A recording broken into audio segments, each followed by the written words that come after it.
нусхаҳои вай ба ҳамун ФМС равона кардан метавонанд ки патенти шуморо бекор кунанд. Бояд ҳар як шахсият паспорти хориҷӣ дошта бошад, то ҳатто метавонанд ки ӯ шахсията аз Россия депортатсия кунанд. салом дӯстон, инак ширкати дорувори Софсавдо тахфифи соли нави худро оғоз намуд. Барои зиёд кардани риш ё барои зиёд кардани мӯи сар ё барои кам кардани вазни худ ё зиёд кардани вазни худ ё барои зиёд кардани қувваи мардинагӣ ба ширкати дорувори Софсавдо муроҷиат кунед. Барои дархостҳои худро равон кардан аз сайти Софсавдоро истифода баред. Рақамҳо дар рӯи экран. Доставка ба ҳама шаҳрҳои Федератсияи Россия барои соли нав то хонаи шумо бепул мебошад. Шаҳрҳое ки берун аз Россия ҳастанд дар муддати 2 рӯз доставка карда мешаванд.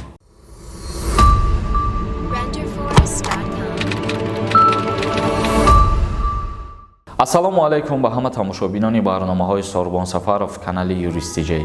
Умедвор ҳастем ки тансиҳат ва хонаобод мебошед ва имрӯза навори мо тааллуқ дора баҳри нафароне ки ба муҳоҷирати меҳнатӣ сафар мекунанд. Ба ҳамин хотир хоҳиш мекунем ки бо диққат то охири навор тамошо кунед, чунки бисёре чизое ҳастанд ки бояд ин чизоро шумо бидонед. Ҳар нафаре ки ба Россия барои кору фаъолият сафар мекунад. Ва як чизи дигара хотиррасон мекунем, касе ки мехоҳад моро дастгирӣ кунад, ки дар комментария закрепит кардагиай бидроем ба промокоди Юристиҷей регистратсия кунед ва ин аз тарафи шумо ба мо як дастгирӣ ҳисоб мехӯрад. Шурӯъ мекунем мавзӯи асосиро. Қарори нави Федератсияи Россия баҳри муҳоҷироне ки дар соли 2021 вориди Россия мешаванд, баҳри ворид шиданашон ҳама ҳуҷҷатгузориҳошон ҳозир мо аз назари қонунгузории Федератсияи Россия ба шумо мефаҳмонем.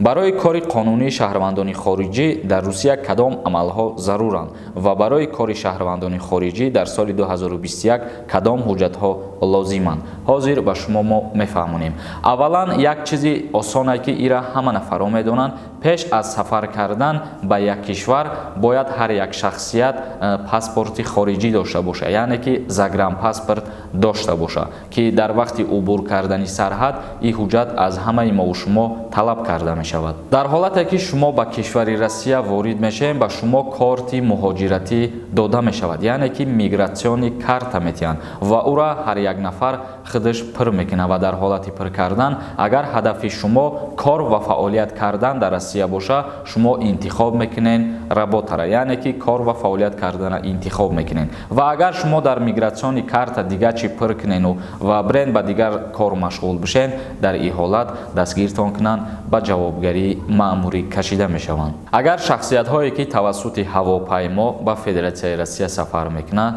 ба онҳо корти мигратсионӣ метиҳанд ва вақте ки дохил ба Россия мешаванд, аз ҷониби коркунои Федератсияи Россия мигратсиони картаи ва ё тафтиш карда мешавад. Ва дар ҳолате ки агар ягон хатогиҳо дар мигратсиони картаи шумо ба амал ё ки ба миён биёяд, шуморо боис меояд ки дарҳол бояд муроҷиат кунед, то ки ӯро иваз кунанд ва ислоҳ кунанд. Дар рӯзи аввали ворид шудан ба Федератсияи Россия шумо бояд бо милитсияи ихтиёрии суғуртаи тиббӣ муроҷиат кунед, ки ба ибораи дигар суғуртаи шаҳрвандони хориҷӣ дода мешавад. Ҳангоми убури сарҳад ба шумо барои ба итмом расонидани ба қайдгирии муҳоҷират ба шумо 7 рӯзи корӣ дода мешавад.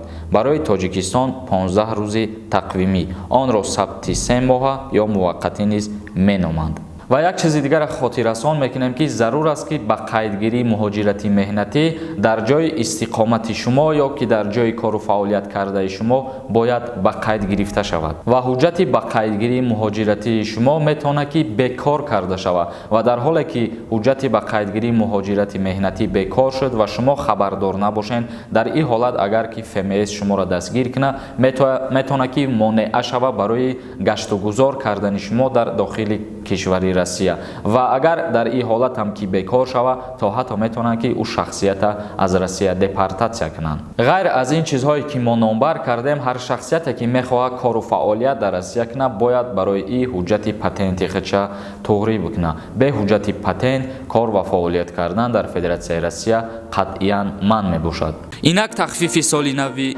оғоз гардид. нафароне ки аз дарди дандон азият мекашанд ё мехоҳанд дандонҳои худро сафед бикунанд ба духтурони дандон дар федератсияи россия шаҳри москва муроҷиат кунед. ба ҳама намуди дарди дандон онҳо муолиҷа мекунанд. аз номи юристиҷа муроҷиат кун бо скидкат мекунанд. барои пешниҳод кардан барои гирифтани ҳуҷҷати патент ба шумо 30 шабонарӯз вақт дода мешавад. дар ин давра аз шаҳрвандони хориҷӣ талаб карда мешавад ки ҳамаи ҳуҷҷатҳои патентро барои кор ҷамъ оварад ки инҳо дар бар мегиранд гузаштан аз комиссияи тиббӣ, супоридани тестҳо барои донистани забони русӣ, таърих ва қонунҳои Россия, ба қайдгирии суғурта, пардохти андоз аз патент барои 1 моҳ, ба даст овардани тарҷумаи нотариалии тасдиқшудаи шиноснома, гузаштан аз муоинаи изи ангушт, пур кардани замимаҳои зарурӣ ва аксбардорӣ.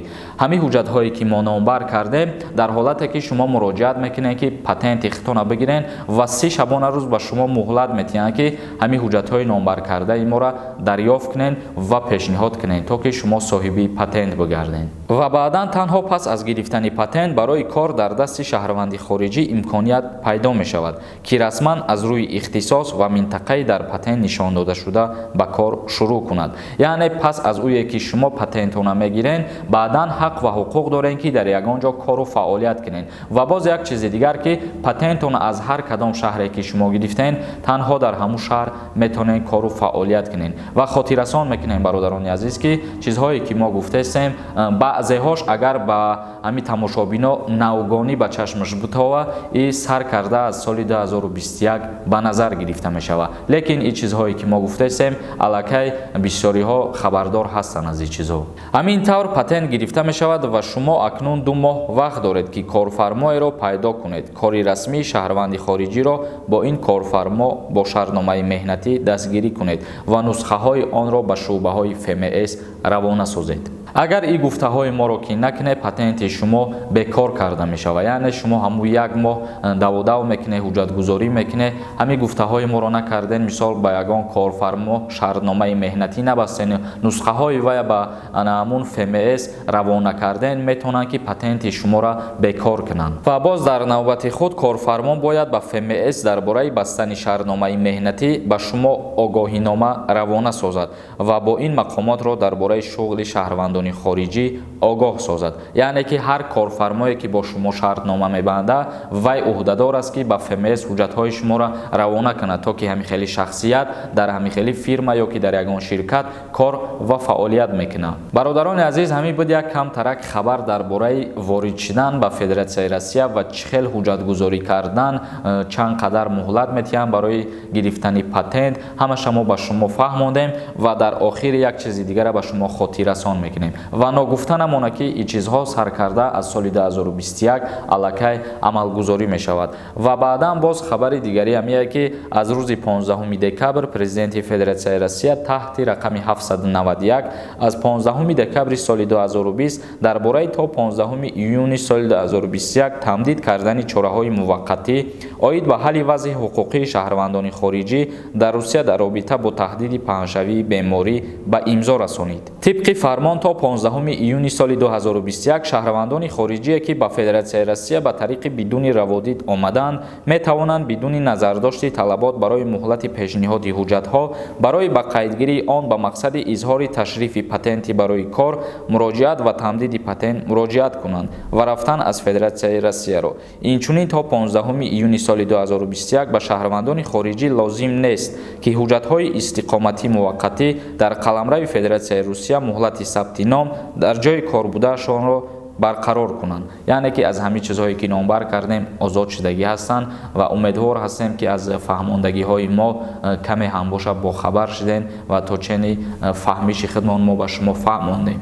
ва агар дар ҳар касе ки ҳамин гуна барномаҳои мо шавқовар боша ва маъқул боша ки мо бисёртар дар бораи ҳуҷҷатгузориҳо, қонун ва қоидаҳои муҳоҷирон дар Федератсияи Россия барнома кунем, фикрҳои худтона дар комментария бинависен. мо кӯшиш мекунем ки навгониҳо дар Федератсияи Россия ё қонунҳои нав нисбати мигрантҳо ҳамин чизҳоро сари вақт дастрас кунем ва ба ҳамаи тамошобино бирасонем. фикрҳои ҳар яки шуморо ма дар комментария интизорум. барномаро ба анҷом мерасонем. дар канали юристиҷаи обуна шидана фаромӯш намекунем. худованд ҳамаи мо шуморо нигаҳбон бошад.